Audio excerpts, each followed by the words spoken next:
Hello, my name is Jacob Felder. I am the designer and producer of the Keystone Meditation Bench. It's called the Keystone Meditation Bench because it is shaped like a keystone.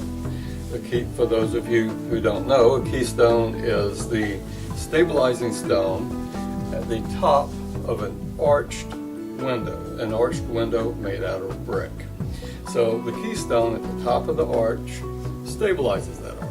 I like to use this analogy for how the Keystone bench stabilizes our hips in a low sitting position.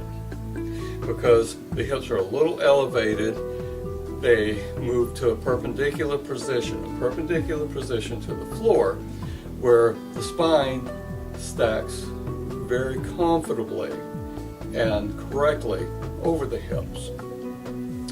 I'll tell you a little bit about how I created the design or came up with the design. I personally have been practicing yoga ever since 1969. And over the years I always wanted a house where there were no chairs. And I had envisioned cushions or whatever. And finally I bought a house in the early 2000s. Well, I went to the local furniture mart and I picked up this little footstool here. So I started off on this in my new house. And I found, sitting at the dining room table or sitting at my desk for any period of time, my hips began to fatigue. Well, I didn't understand why at first, but then I realized that because it's very parallel, the sides of this bench are parallel, it's a rectangle, it was forcing my knees apart, which fatigued the hips. Now when my hips got tired, I would slide to the front of the bench and sit cross-legged. After sitting like this for a little while, I realized that the wooden frame of the bench was kind of digging into the sitting bones and the gluteals. Again, very uncomfortable. That's how I came up with the tapered design of the Keystone bench. Because the Keystone bench is tapered, the knees, when you're sitting on it, the knees can move inward a little bit, which relieves the pressure and the stress on the hips. So the knees are not forced out like this, they can drift together a little bit. Also, if you want to sit cross-legged on the Keystone bench, all you have to do is move to the front of the bench, the low end of the bench, cross the legs. Easy as that. And again, very comfortable, hips are perpendicular, spine is correctly aligned directly over the hips. I also tried a standard Zen meditation bench. These have been around for eons. They've been used for centuries, very little, if any, changes. And what I found about this bench is, as you approach the bench, you move it, you stand on your knees, you put it in place, and you have a seat. To get up, same thing, stand on the knees, move the bench, stand up. Okay, now I'll be the first to admit that's not a great inconvenience, but I do like the convenience of simply approaching the Keystone bench, straddling it basically, and having a seat. So no moving or situating the Keystone bench. And another thing about the Zen meditation bench is you have one height and one height only. So it's kind of like one height fits all. Now, according to the maker, it might be a little higher or lower, one meditation bench to another. Also, to sit cross-legged, you have to move the bench and rearrange and have a seat. I find this a little high for the cross-legged position. And that's why, with the Keystone bench, I made the front of the bench a little lower. And that tends to make cross-legged position a little more comfortable. Okay, so back to the Keystone here. As I said, approaching the bench, having a seat is really simple.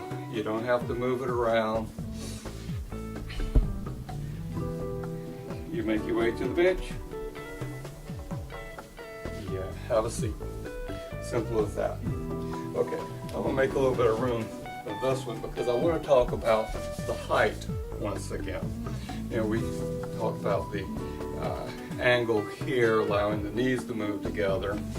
Well, the height from the front to the back is about 2 inches.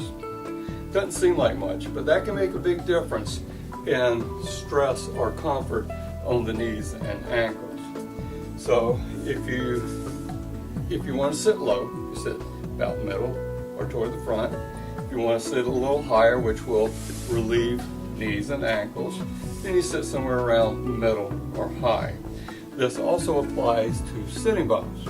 If you have narrow sitting bones, you pretty much sit anywhere on the bench that you want to.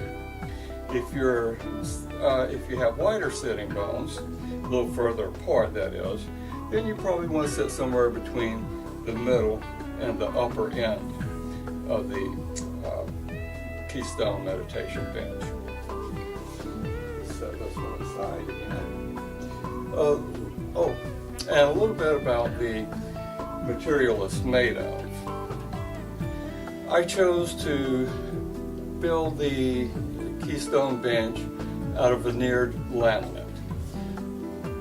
Veneered laminate is much more environmentally friendly in the sense that you don't have to use as much old growth hardwood. I love the feel, the texture, the look of solid wood, but it's very costly and it uses a lot of our natural resources. So that's one reason I went with a veneered ply. Also, the Keystone bench has little scuff-free feet on it. The top cushion is very comfortable. Just 1 inch of foam, 3/4 inch of what they call fiber foam on top of that. 100% cotton fiber. It's stretched around the edges so the edges of the bench are nice and smooth and firm. So they don't cut, they're much more comfortable for the inside of the legs that way. All right, Keystone bench. Basic Zen meditation bench. Standard little footstool. I just want to go over the aspects of the Keystone. When you sit on it, the knees can drift inward for comfort of the hips. Also, the hips are perpendicular. The spine is correctly aligned over the hips. It's very easy getting up. You just lift and stand. When you want to have a seat, you approach the bench. You have a seat.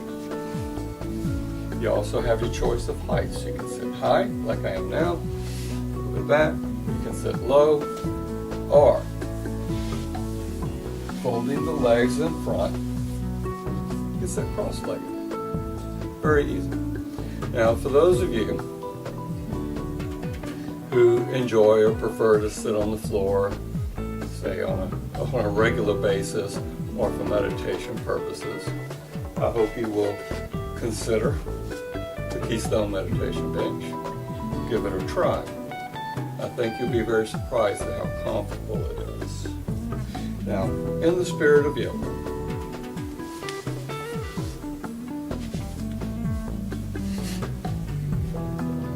namaste.